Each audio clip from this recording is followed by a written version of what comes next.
আসসালামু আলাইকুম। হাইল্যান্ডের পক্ষ থেকে আপনাদের সাথে আছি আমি মোহাম্মদ হেলাল। আজকে 3D Max এক্সটেরিয়রের প্রথম ক্লাস। এই ক্লাসে আমরা শিখব কিভাবে একটা প্ল্যান ইনপুট করা যায় এবং এটাও শিখব কিভাবে প্ল্যানটা ইনপুট করার পরে ইউনিট কিভাবে সেটআপ করবেন। পেজগুলো কি সেটিংস প্রথমে ক্রিয়েট করা লাগবে সেই জিনিসগুলো শিখব। তো কথা না বাড়িয়ে চলুন শেখা যাক। প্রথমে আমরা ম্যাক্স সফটওয়্যারটা ওপেন করব।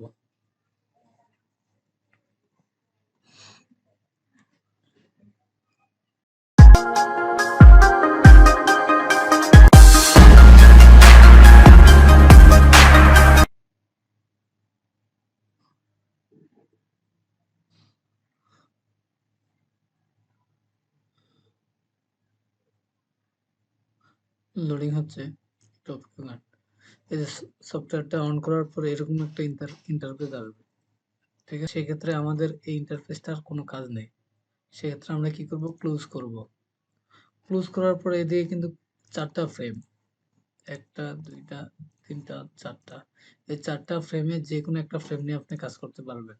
ঠিক আছে, তাহলে যে কোনো যে ফ্রেমটা আপনি কাজ করবেন সেটা ক্লিক করবেন। ক্লিক করার পর এটা ফুল স্ক্রিনে আনার জন্য আপনার এই যে কর্নারে দেখেন, এই কর্নারে দেখেন ম্যাক্সিমাইজ ভিউপোর্ট অ্যাঙ্গেল, জাস্ট এটাতে ক্লিক করবেন। ক্লিক করলে দেখেন অলমোস্ট স্ক্যান, আমার পুরো স্ক্যানটাতে ওই পেজটা সেট আপ হয়ে গেছে। এখন আপনি এখনো সেটিংটা করলেও করতে পারেন, আবার হচ্ছে প্ল্যানটা ইনপুট করার পরে সেটিংগুলো করতে পারেন। ঠিক আছে, তাহলে প্রথমে আমি সেটিংগুলো করে নিই। সেটা হচ্ছে যে যখন পেজটা আপনি ফুল স্ক্রিন নিয়ে আসবেন, আনার পরে হচ্ছে যে এই যে এখানে টপের পরিবর্তে অর্থোগ্রাফিক দিয়ে দিবেন, বা কিবোর্ড থেকে ইউ প্রেস করলেই হবে। তারপরে এই যে এইখানে ওয়ার ফ্রেমের পরিবর্তে শেডেড দিয়ে দিবেন। ঠিক আছে, ওই একই সিস্টেমে আবার হচ্ছে যে স্ন্যাপ ট্যাঙ্গেলে আসার পর মাউসের রাইট বাটন প্রেস করবেন। প্রেস করার পর অল ক্লিয়ার দিবেন। অল ক্লিয়ার দেওয়ার পর এই যে ভার্টেক্স, জাস্ট ভার্টেক্সটা সিলেক্ট করবেন। ভার্টেক্সে টেক্সচারটা দিয়ে দিবেন। ঠিক আছে, দেন এটা কি করবেন, ক্লোজ দিয়ে দিবেন। আবার এই যে কাস্টমাইজে আসবেন, কাস্টমাইজে আসার পর ইউনিট সেটআপে যাবেন। এই যে ইউনিট সেটআপে যাবেন, ইউনিট সেটআপে যাওয়ার পর দেখেন এই যে আমার এখানে অলমোস্ট আগে সেটআপ করা আছে। অনেকের মেট্রিকে থাকে, সেটা কি করবেন, ইউএস স্ট্যান্ডার্ডে দিয়ে দিবেন। ঠিক আছে, জাস্ট এখানে এতটুকুই। আর এইখানে দেখবেন অনেকের হয়তো বা আমেরিকান থাকতে পারে, সেটা আপনি ইন্টারন্যাশনাল দিয়ে দিবেন, দেন ওকে। ঠিক আছে, আর একটা সেটিং হচ্ছে সেটা হচ্ছে যে ম্যাটেরিয়ালস। ঠিক আছে, ম্যাটেরিয়ালস এর একটা সেটিং আছে, সেটা কিভাবে করবেন, কিবোর্ড থেকে এম প্রেস করবেন। আবার দেখাচ্ছি, কিবোর্ড থেকে এম প্রেস করবেন। এম প্রেস করলে এরকম একটা ইন্টারফেস আসবে। ঠিক আছে, এটার মধ্যে পিরিয়ডে অ্যাসাইন করার জন্য সর্বপ্রথম আপনার হচ্ছে যে এই রেন্ডারিং এ যেতে হবে। ঠিক আছে, এই রেন্ডারিং এর এটার আরেকটা অপশন ওয়ে আছে, সেটা হচ্ছে যে কিবোর্ড থেকে F10 প্রেস করলে এই রেন্ডারিং এর এরকম একটা ইন্টারফেস আসবে, যে আস্তে আস্তে এরকম একটা ইন্টারফেস আসবে। ঠিক আছে, আসার পর নিচে যাবেন। নিচে যাওয়ার পর আপনি যে এখানে দেখেন অ্যাসাইন রেন্ডার, এই অ্যাসাইন রেন্ডারে যাবেন। যাওয়ার পর দেখেন আমার এগুলা আগে সেট আপ করা আছে। এই যে আপনি এই যে 3 ডট এই দেখেন, এই যে প্রোডাকশন, এই জায়গায় দেখেন এই যে বিরে অ্যাডভান্স 2.40 এটা আছে কিনা। যদি এটা না থাকে তাহলে এই যে 3 ডটে ক্লিক করবেন। তারপরে এই যে বিরে অ্যাডভান্স আরটিআর 2.40 এটাতে ক্লিক করবেন, দেন ওকে দিয়ে দিবেন। ঠিক আছে, আবার এই যে নিচে একেবারে নিচে মাঝখানাটা সবসময় হাইট থাকে, আর মাঝখানাটা দরকার নাই, সেটা হচ্ছে আবার নিচেটা আসবেন। নিচেটা দেখবেন আহ এদিকে বিরে আরটিআর 2.40 আছে কিনা।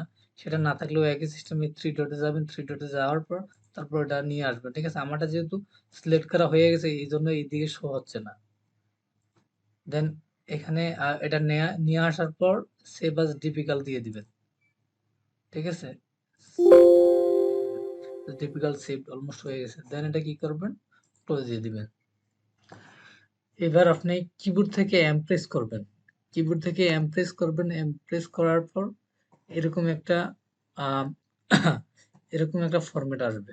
ফরম্যাট আসার পর এটার মধ্যে পিরিয়ডটা কিভাবে অ্যাসাইন করবেন, সেটা হচ্ছে যে এই যে একটা বলের মধ্যে ক্লিক করবেন, ক্লিক করার পর দেখেন এই যে পাশে কর্নারে দেখেন স্ট্যান্ডার্ড লেখা আছে। আবার দেখাচ্ছে যে কোনো একটা বলের মধ্যে ক্লিক করবেন, মানে এই কর্নারের বলটা ক্লিক করলেন, ক্লিক করার পরে দেখেন স্ট্যান্ডার্ড লেখা আছে, জাস্ট এটাতে ক্লিক করবেন। ক্লিক করার পর দেখেন এরকম একটা এরকম কতগুলো অপশন আসছে। তো আপনি এইখান থেকে এই যে বিরে প্লাস বিরেতে যাবেন, অনেক সময় এরকম এগুলো হাইড করা থাকে, ঠিক আছে? তো সেক্ষেত্রে প্লাসে ক্লিক করবেন। আবার বলছি অনেক সময় এগুলো হাইড করা থাকে, এরকম থাকে। তো সেক্ষেত্রে আপনি ম্যাটেরিয়ালসে ক্লিক করবেন, ক্লিক করার পর দেখেন এই যে প্লাস বিরে এটার মধ্যে যাবেন, এটার মধ্যে যাওয়ার পর বিরে এমটিএল এটার মধ্যে ক্লিক করবেন, দেন ওকে দিবেন। যে অলমোস্ট আমার বিরেটা অ্যাসাইন হয়ে গেছে। এখন কি করব, প্রত্যেকটা বলে এটা তো আর ধরে ধরে আমার করতে গেলে অনেক সময় নেবে না।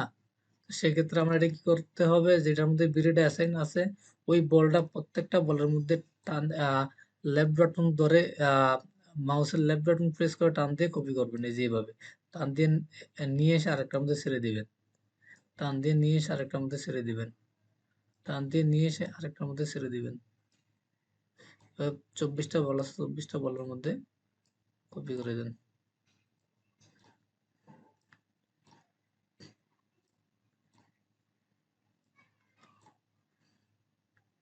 আমি আবার দেখাচ্ছি, যেমন এটার মধ্যে কিন্তু বিরে এখনো অ্যাসাইন হয় নাই। সেটা কি করবেন, যে বলটার মধ্যে বিরে অ্যাসাইন না থাকে সেটা কি করবেন, জাস্ট ওই বলটাতে ক্লিক করবেন, ক্লিক করার পরে যে স্ট্যান্ডার্ড, এখানে স্ট্যান্ডার্ডে যাবেন, যাওয়ার পর এই যে এখানে দেখেন এই যে এটা এইভাবে থাকবে, বিরেতে যাবেন, প্লাস বিরেতে যাবেন, বিরেতে যাওয়ার পর বিরে এমটিএল এ যাবেন, দেন ওকে দিবেন।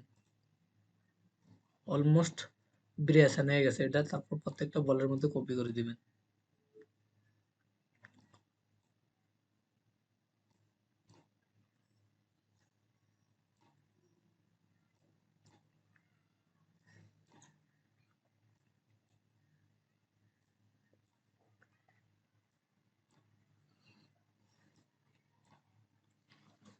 এই যে বিরে অলমোস্ট অ্যাসাইন হয়ে গেছে।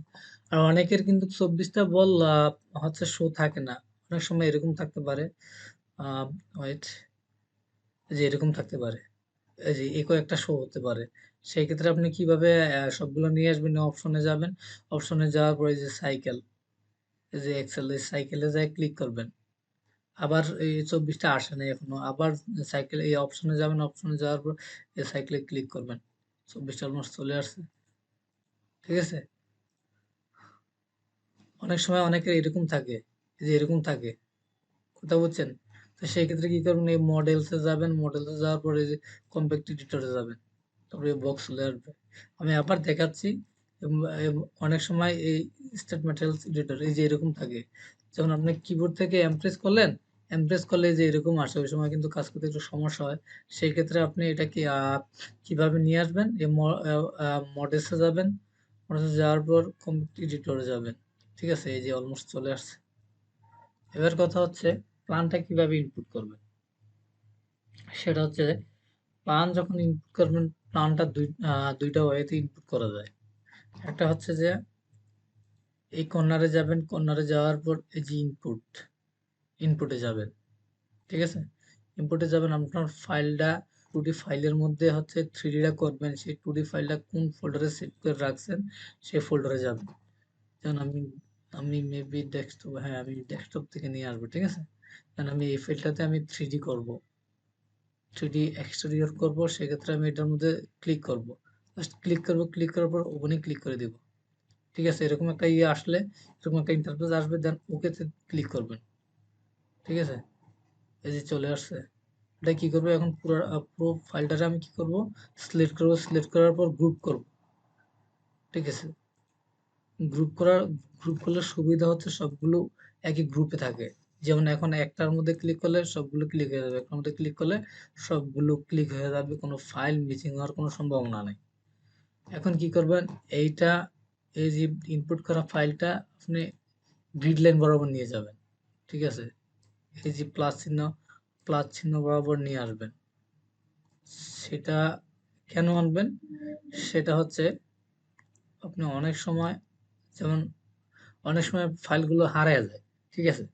ওই সময় গ্রিড লাইন অন করে আবার ফাইলগুলো ইজিলি ভাবে খুঁজে পাবেন। সেটা কিভাবে? গ্রিড লাইন আউট কিভাবে করবেন? সেটা হচ্ছে যে কিবোর্ড থেকে জি প্রেস করবেন। কিবোর্ড থেকে জি প্রেস করবেন।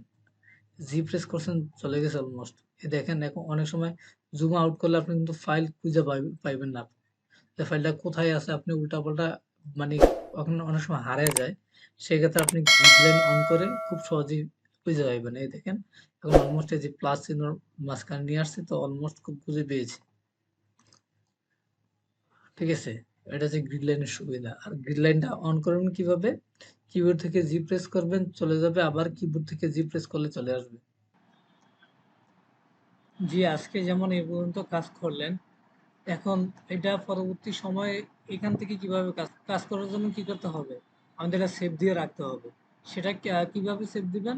এটা এখান থেকেও সেভ দিতে পারবেন, এই যে সেভ আস, এখান এখান থেকেও সেভ দিতে পারবেন, নতুবা কিবোর্ড থেকে কন্ট্রোল এস ক্লিক করবেন। ক্লিক করলে এরকম অপশন আসবে, তারপর যেই ফাইলে আপনি সেভ করে রাখবেন ওই ফাইলটা আগে এখন যেমন আমি ডেস্কটপে সেভ করব, ডেস্কটপে সেভ করে তারপর হচ্ছে এটা ফাইলের নাম দিয়ে আমি সেভ করব। ফাইলটা হচ্ছে যে আপনি এক্সটোরিয়র, ওকে, মানে একটা যে ইএক্স দিয়ে আমি সেভ করলাম। ইনশাআল্লাহ আজকে এই পর্যন্তই থাক। আবার সেকেন্ড ক্লাসে আমাদের দেখা হবে খুব শীঘ্রই। আল্লাহ হাফেজ।